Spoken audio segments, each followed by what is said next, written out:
Baik, masih bersama saya Nugraha Setiawan dari angkatan 20 2026.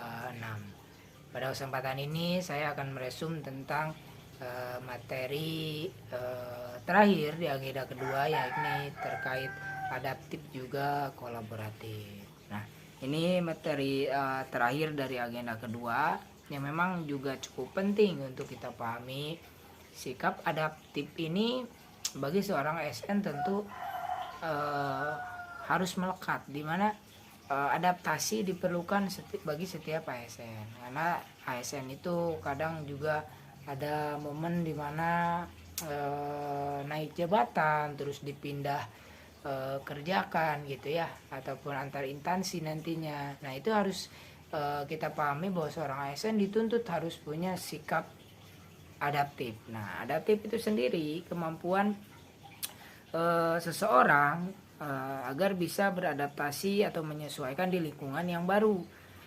Adaptasi ini tentunya banyak hal ya, terkait mungkin juga pengembangan dirinya, kayak adaptasi dengan teknologi mungkin juga, itu banyak hal sekali ya.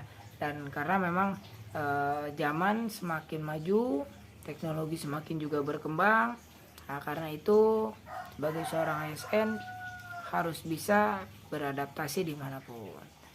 Ya, kita sebagai seorang ASN tentu harus terus melatih pengembangan diri kita. Nah, selain adaptif ini juga kita harus bisa berkolaborasi. Kolaborasi ini tuh kita bersikap yang terbuka, dimana dalam artian kita terbuka dengan orang lain tentunya, ataupun OPD-OPD lain, yang mana kita membuka diri untuk saling berkolaborasi, saling bekerja sama.